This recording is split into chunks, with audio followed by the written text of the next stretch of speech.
Bienvenue sur Carac et c'est Revga, bien sûr, pour vous accompagner, toujours sous le chapiteau du cirque de Noël, strass, paillettes et magie, bien sûr, avec Alexandre Farago, le directeur des Mille Frais Genève Acacia. Salut Alex. Salut Carole, bonjour à tous. Comment ça va? Écoute, ça va bien.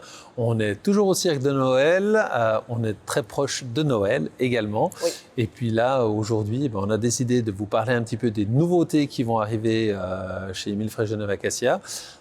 Petite rétrospective également de l'année écoulée. Tout ça, David m'accompagne. David Rodriguez, à qui on dit bonjour. Bonjour. Chef des ventes, David Rodriguez, bien sûr, multimarque aussi. Et puis, l'univers du cirque qui vous accompagne. Et ça, c'est important de le dire, jusqu'au 5 janvier prochain sur la plaine de Plainpalais. Il vous reste quelques jours pour venir voir le spectacle. Mais c'est déjà fait. Ouais, très bien. C'est déjà fait. David? Pas encore, mais ça va être fait. Bon, très bien. On compte sur toi en attendant. Bon, alors, une année à venir qui a été riche, riche en nouveautés, riche en sorties aussi, Alexandre. Oui, alors c'est une année qui a été riche, autant bien. Alors techniquement, chez nous, on dit 737, c'est au 23 route des Acacias, c'est le nom de code du garage, et 776, c'est le nom de code au 27 route des Acacias. Donc dans les deux succursales, on a eu plein de nouveautés cette année. On a eu des modèles phares, on a bien présenté la M3 également, la nouvelle série 1, le nouveau X3, et puis toute la gamme électrique qui est sortie. Et puis au 776, donc au 27 route des Acacias, ça c'est le code un petit peu en interne. Donc chez David, donc on a eu la chance d'accueillir la nouvelle marque Lipmotor, qui a fait ses débuts. Qui a eu ses premiers adeptes. Oui. C'est réjouissant. J'ai l'impression que ce sont des débuts assez prometteurs quand même. Même très prometteur, on va dire, très prometteur. Donc on va rappeler, on arrive avec la T03, nouveau véhicule électrique urbain, et puis qui sera suivi par sa grande sœur, la C10. Et puis on a eu la nouvelle IC3 également, modèle électrique et thermique. Et puis en cours d'année, on aura également plein de nouveautés qui vont également arriver. Mais ça, je laisse David en parler. David, la IC3, on a déjà eu l'occasion d'en parler dans cette rubrique Revga, mais qu'en est-il des autres véhicules? Alors, les autres véhicules, donc, comme Alex a déjà eu l'occasion de le dire il y a quelques secondes, effectivement, donc, on a la nouvelle marque, on a Lipmotor. On a commencé donc, avec la T03 et on espère avoir pour le premier trimestre 2025 l'arrivée de la C10, qui sera un SUV un peu compact, qui sera dans des gabarits d'à peu près 4 mètres.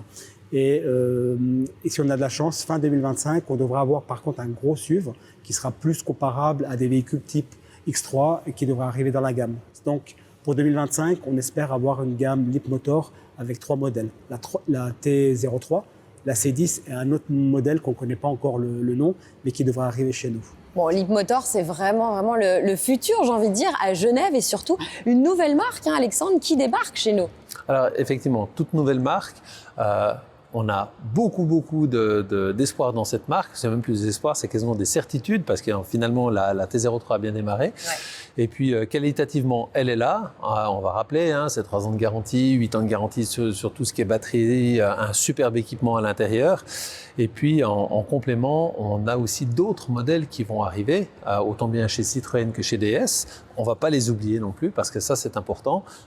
David. Chez Citroën, donc chez Citroën, on a la chance d'avoir la C3 qui est arrivée, c'est la dernière arrivée chez nous. Ouais, qui est juste derrière nous. Voilà, donc l'année devrait être relativement riche chez Citroën puisqu'on va avoir la nouvelle C3 Aircross qui arrive au premier trimestre, elle aussi, de 2025.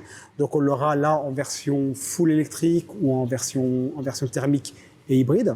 On a la C4 aussi. Alors ce ne sera pas un nouveau véhicule.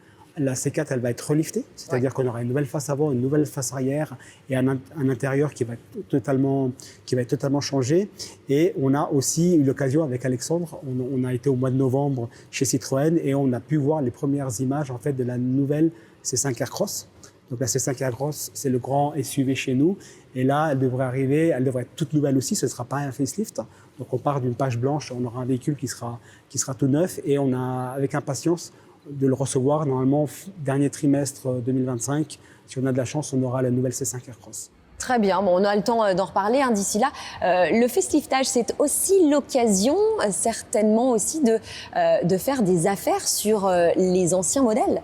Alexandre. Absolument, donc on parle toujours de déstockage d'anciens modèles avec des prix hyper compétitifs, avec des primes autant bien du garage, Ouais. que du constructeur, que de l'importateur respectivement. Et puis c'est l'occasion vraiment de faire des bonnes affaires. On a encore par exemple des anciennes C3, encore plus que 4 ou 5, hein, parce que finalement on avait pris un gros stock pour cette fin d'année, puis elles sont très très bien parties. Et puis n'hésitez pas, venez nous demander. Vous verrez, vous serez très surpris. On fait également des leasing. Ces véhicules sont effectivement leasing avec des mensualités qui sont très très basses. Bon, très bien. Il faut venir vous voir au garage, on imagine. David, où ça exactement? Dis-nous tout. 27 rue des Acacias. Tout simplement. Voilà. Et puis on peut aussi essayer des véhicules. C'est important d'essayer. Il y a encore beaucoup de gens qui essaient avant d'acheter, avant de s'engager. Exactement. Alors l'essai, ça reste quand même important parce qu'il y a des gens qui peuvent avoir un coup de cœur pour un véhicule. C'est arrivé d'avoir un coup de cœur. Ouais. Et puis quand ils essaient le véhicule, ça ne convient pas. Ça ne matche pas. Ouais. Ça fonctionne pas. Donc c'est pour ça que nous on a une flotte de véhicules à l'essai, que ce soit dans les 4 marques, que ce soit Leapmotor, Opel, Citroën et DS. On a tous les véhicules à l'essai. Les clients peuvent venir nous voir. Ils peuvent demander à essayer le véhicule. On fait essayer le véhicule. Comme Alexandre l'a dit, on a des leasing, on a des actions de l'importateur, des actions que nous on met en place. Donc il n'y a pas de raison que les clients ne puissent pas trouver chez nous, avec la pléiade de modèles qu'on a, le véhicule qui correspond à leurs besoins. Au final, tu es en train de nous dire que le choix d'un véhicule, c'est un peu comme en amour, quoi. C'est soit ça match, soit ça match pas. Exactement. C'est ça? Tu peux tomber sur une jolie femme, mais forcément, ça ne fonctionne pas. Bon, en attendant, n'hésitez pas à venir au garage, bien sûr. On va vous remercier. Merci beaucoup, Alexandre Farago. Merci à toi, Carole. Joyeux Noël à tous. Mais oui, bonne fête, bien sûr. Bonne fête, David Rodriguez, pardon. C'est son deuxième prénom. Hein, tu ne te trompes pas beaucoup. C'est vrai. Oui. Bon, apparemment, il faut s'appeler Alexandre pour intégrer le garage. D'ici là, passez de bonnes fêtes, bien évidemment. On se retrouve tout prochainement pour une émission spéciale fin d'année, bien sûr. Présenter nos vœux aussi, c'est important. Et d'ici là, à tout bientôt. À tout bientôt. Salut dans RevGa.